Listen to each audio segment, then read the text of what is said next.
Lord Commander, if I may, I wish to speak with you before the Grand Melee.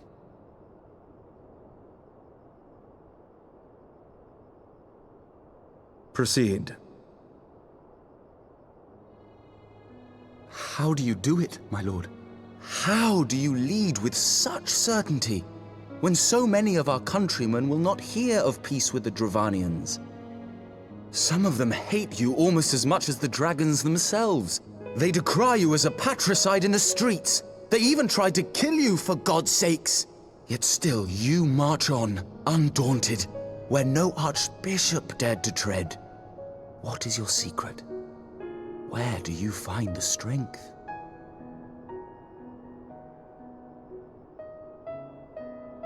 For centuries, our nation has been punished for the sins of our forefathers. If our punishment is to end, I believe we must right the wrongs of antiquity and move forward as a nation united. Needless to say, my father did not share this opinion. He did not believe the people strong enough to bring about their own deliverance, trusting only in himself. Tyranny seemed to him the only solution. But I have faith in the people, Lord Amanalain. I have faith that they will weather this storm and overcome every trial we set before them. Many have fought and died to see this blight upon our nation's history cleansed, and I would not let their sacrifices be in vain.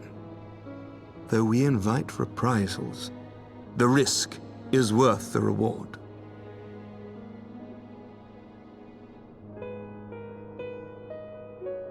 I want to believe. I do.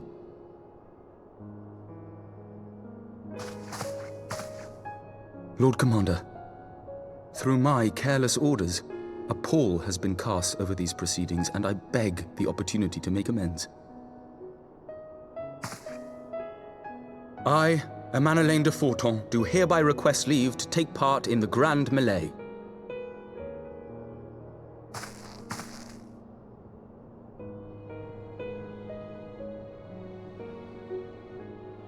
Who am I to deny such a heartfelt plea? We would be honored to have you join the fray, my lord.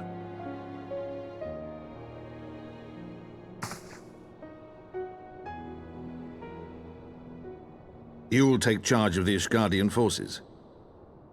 For all my other responsibilities, I am still Lord Commander of the Temple Knights, and I would not soon yield this duty to another.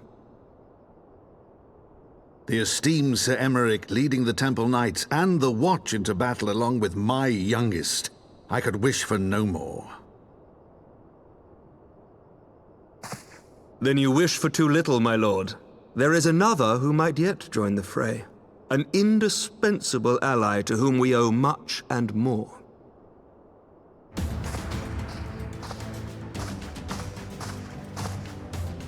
An adventurer beholden to none who nevertheless chose to champion our cause, who has shared in our suffering and in our glory. A warrior without equal, who I am privileged to call a friend. There is no one I would rather have fighting by my side.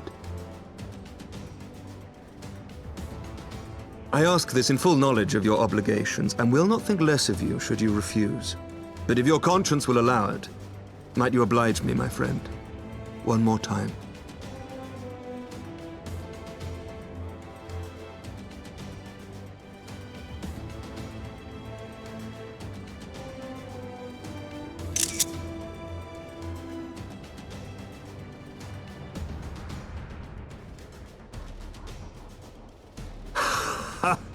Together we shall give the people a spectacle for the ages, a celebration to mark the dawning of a new era.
Let all here present heed well the rules of engagement.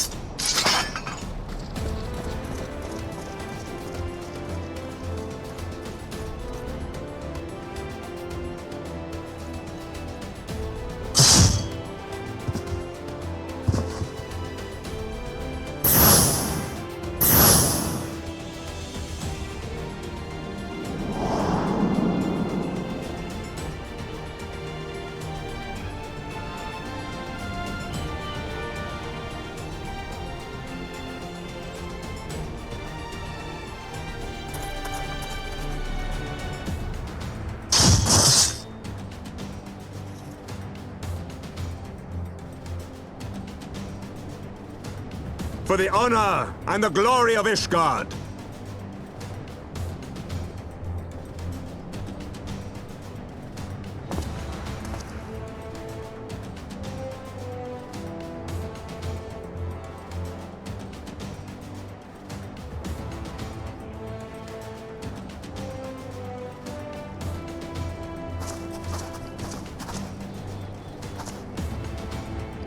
All is ready then. Very well. Brave men and women of the Eorzean Alliance, let the grand melee begin!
Did she win?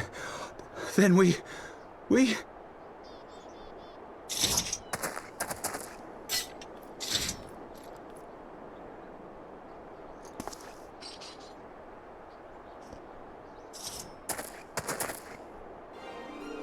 Victory is ours! Ishgard! Ishgard!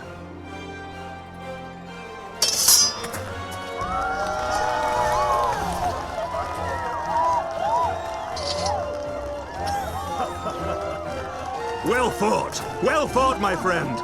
You truly are the warrior of warriors. Thank the Fury you were on our side.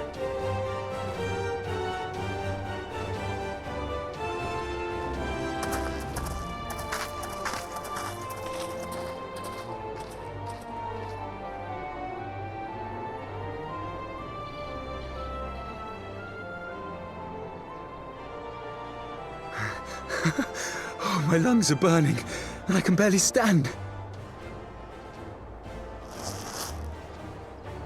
I didn't think I could do it, but then I did.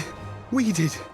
We faced the Alliance's best, and together, with one heart, with one purpose, we prevailed. After 1,000 years of hardship, of strife and bloodshed, we are strong enough to rise to any challenge, be it on the battlefield or beyond. The future holds so much promise, so much joy. We need only show them the way.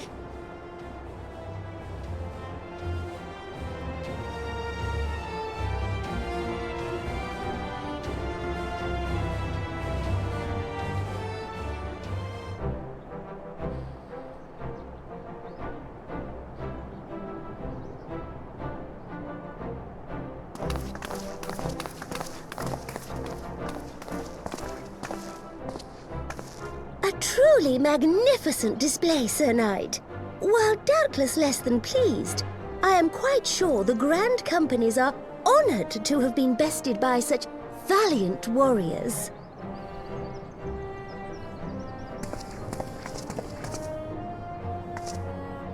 The honor was ours, Your Grace. I am pleased to see that Ishgard's proud martial tradition is being upheld.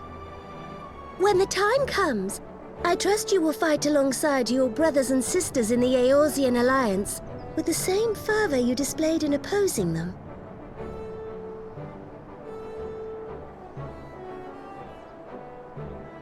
I note that our friend elected to take the field in Ishgardian colors. At my behest, Your Grace. If we have given offense, the blame lies with me.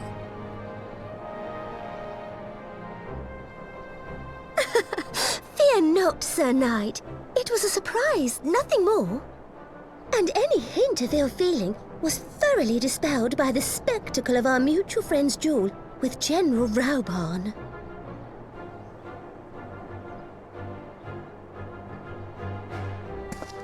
On the subject of surprises, I could not help but marvel at the passion and unity of purpose displayed by your countrymen, given the troubling reports we have received of late.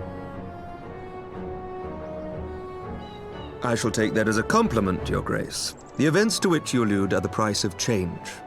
The end of the Dragonsong War marks the beginning of a new era for our nation, and for the people, high and lowborn alike, who will lead her into the future.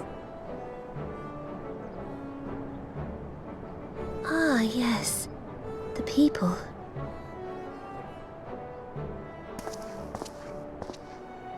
Change is indeed a perilous thing, for we who seek it, and they who fear it.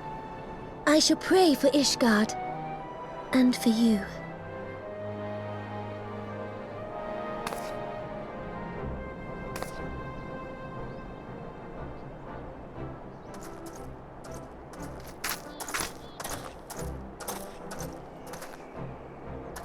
Well, that made for a refreshing change.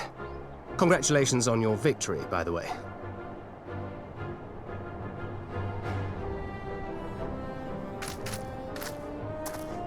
Ishgardians certainly seem happy with themselves. I, for my part, am merely glad you did not strain anything in the process of single-handedly winning the battle for them.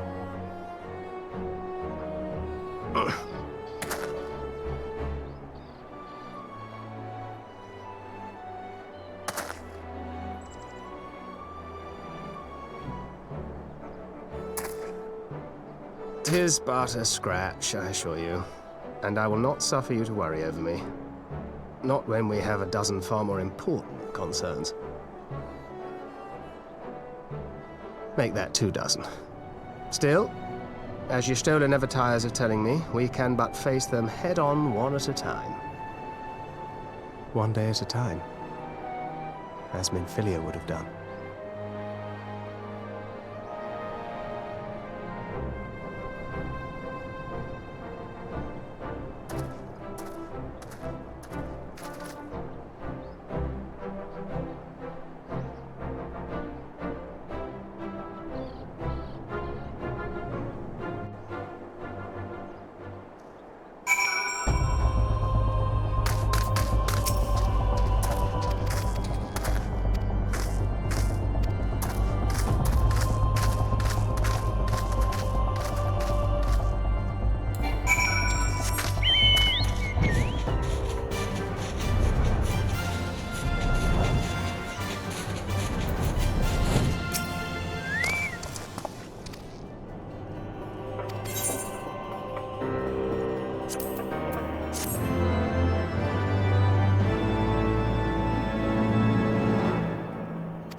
My lord!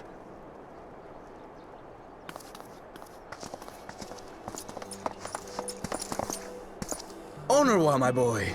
Shouldn't you be in bed? Thank you for your concern, my lord. But I have largely recovered from my ordeal, and I have naught but several scars to show for it, which I have been told some women may find appealing. I see. And to think I was worried sick over you. I'm not sure I understand, my lord. Well, let's put that theory to the proof, shall we? My lord? 'Twould seem that a great many things have occurred in my absence. I thought I might begin to make amends by welcoming you in person. The messengers spared not their chocobos to bring us word of your victory in the grand melee. I cannot well describe our elation when we heard the news. It called to mind the day we rejoined the Eorzean alliance, and I glimpsed hope rekindled in the eyes of the people. The Fury herself ushers us into a new era. Sir Emmerich, the time is now. Aye, that it is. Reconvene the conference and summon Vidofnir to Falcon's Nest. We will make peace with Hraesvelga's brood and hasten this bloody war to its end. Yes, Lord Commander. I will send word to Artoirel and bid him resume preparations. Emmanuel, you will place yourself at your brother's disposal. He will be glad of your assistance.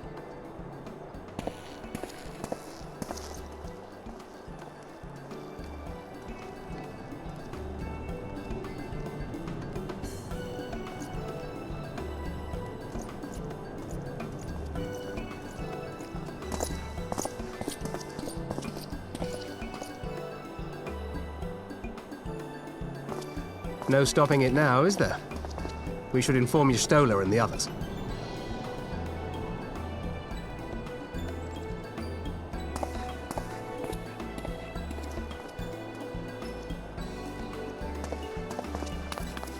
My dear friend, I doubt I will ever be able to thank you enough.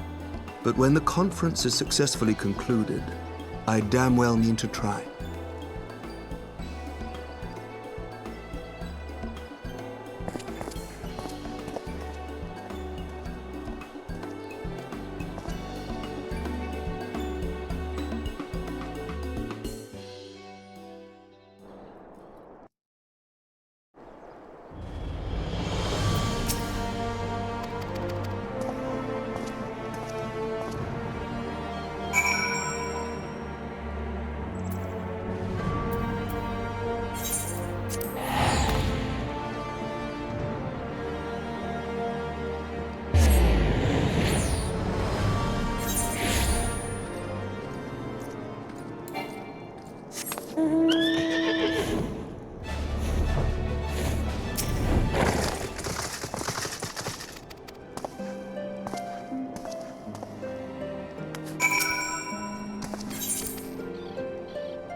The appointed hour approaches.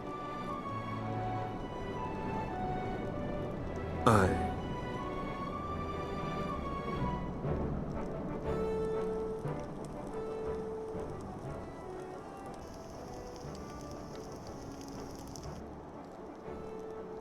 She begged leave to watch the proceedings. I saw no reason not to grant it.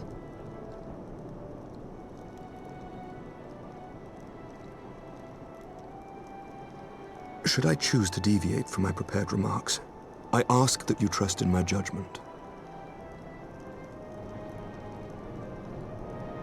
Have I ever done otherwise?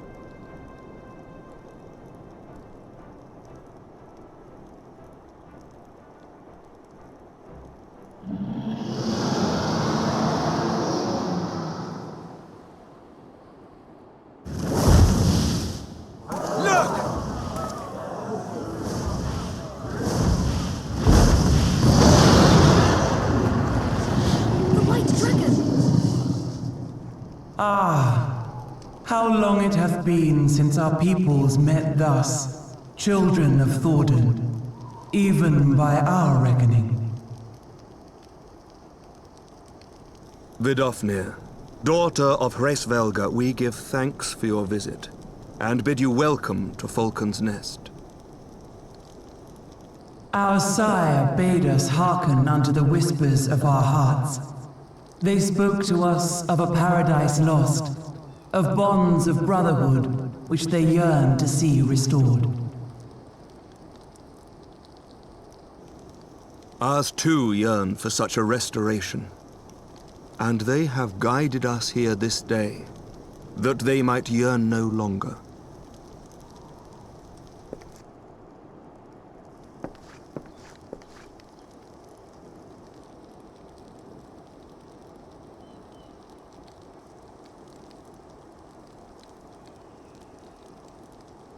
Brothers and sisters, ye who stand as witness, hearken to me! Since the days of Eld, when the bonds betwixt man and dragon were sundered by our hand, our peoples have known only war.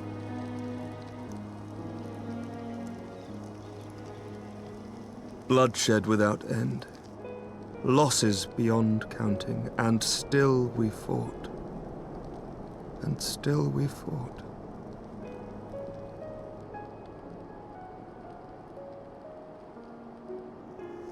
Some wounds do not heal. The dead cannot be returned to us. But we, the living, can yet choose another course.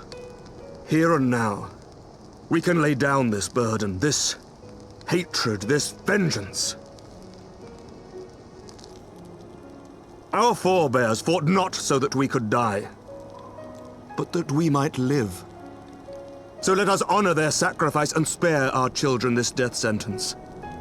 Let us gift them a new legacy. Life.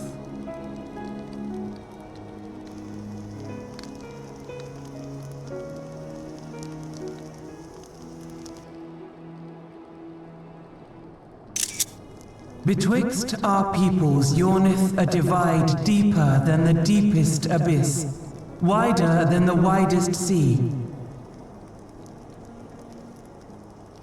Generations will live and die ere this divide is bridged. Knowing this, doth thy heart yet yearn for peace, son of Thordan?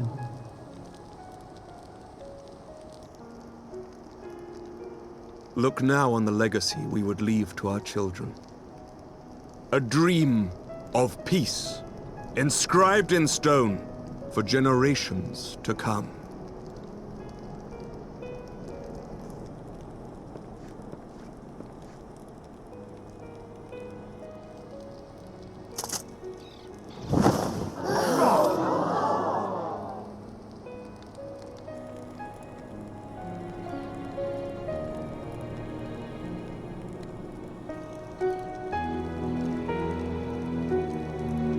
Father and his beloved, as they were so long ago, happy and at peace. The dream they shared shall be ours once more.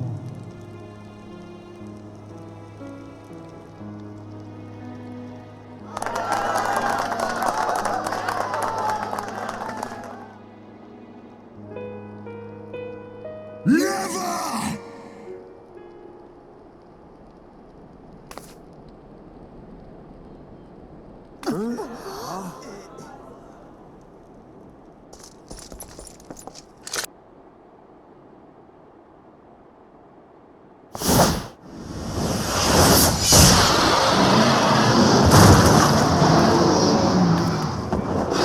Your bow!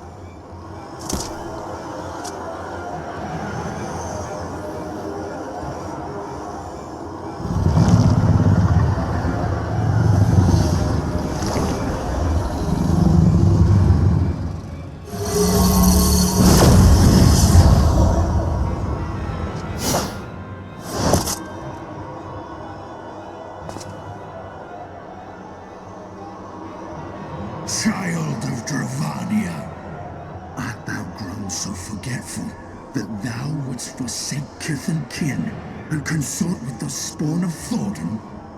That thou wouldst dare contemplate peace? Hearken unto me, all of you! The final chorus is nigh, and all will be held to account. All will bathe in the flames of retribution. Till the coming of that day, look you on your sins and despair, for none shall escape my wrath. None shall escape my revenge! 7 hells.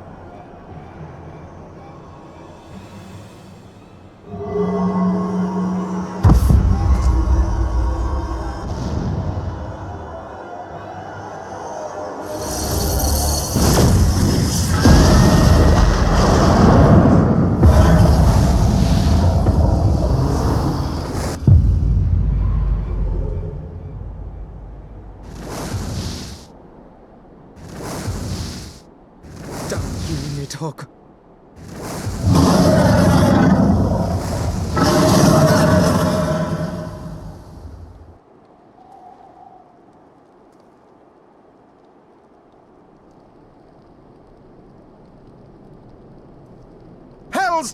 that worm! While he lives, we'll never know peace. Aye! There'll be no end to this war till Nidhogg is dead and gone! So let's kill the bastard and be done with it! Death to Nidhogg! Death to Nidhogg! Death to Nidhogg! Death to Nidhogg! Death to Nidhogg! Death to Nidhogg! Death to Nidhogg! Death to Nidhogg! Death to Nidhogg!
Forgive me.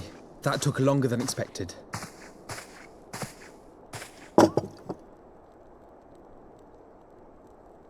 You seem puzzled. Oh, these. I thought something warming might not go amiss. It was not all that long ago that we sat here, you and I. In our very own falling snows, as Lord Horshvon called it. I still struggle to believe he is gone. And Azelle too. I had such hopes for her.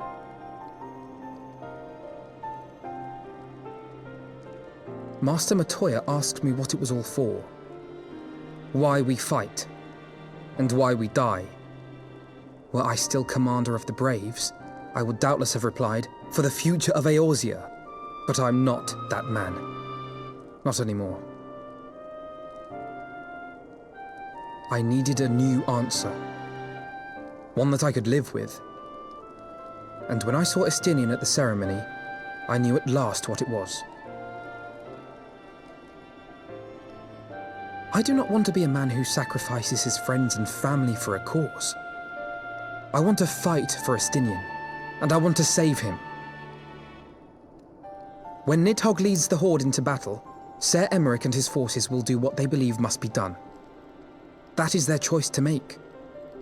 Yet even if Ser Emmerich is willing to forsake Estinian, I am not. We must fight for him, for he is our friend and ally. We may struggle, we may fail, but we must try.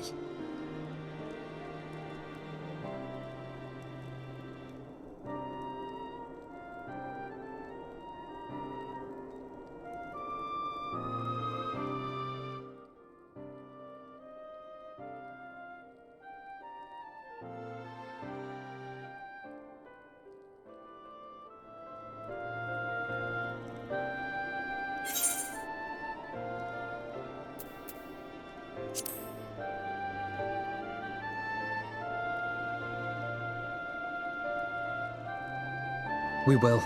I know we will.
Of all the ways for it to end. Even before his transformation, I could feel the worm's hatred swirling about Estinian. The terrible, all-consuming rage. Enough to fuel a 1000-year quest for vengeance. It was all I could do not to run away screaming. But Ishgardians, nay, all Eorzeans, are made of sterner stuff. They face danger and death on a daily basis and understand what it takes to win a war. Think not too deeply on Master Matoya's words. Her intent was but to steal our resolve.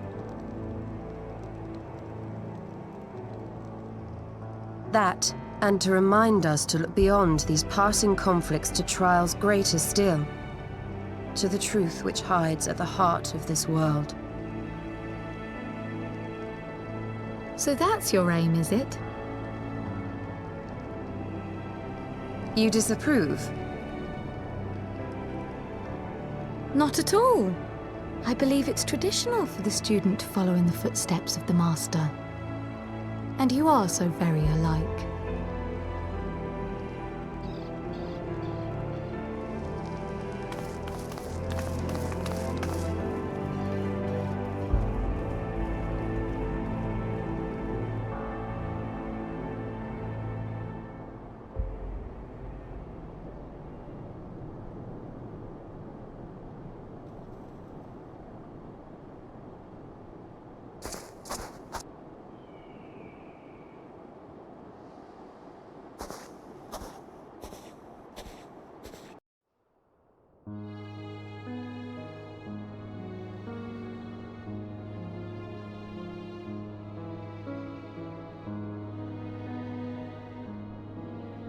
Change.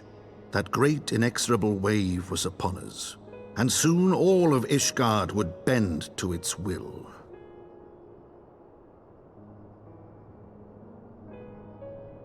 For all our sins, for all our scars, the future for which we had long yearned was at last within our grasp.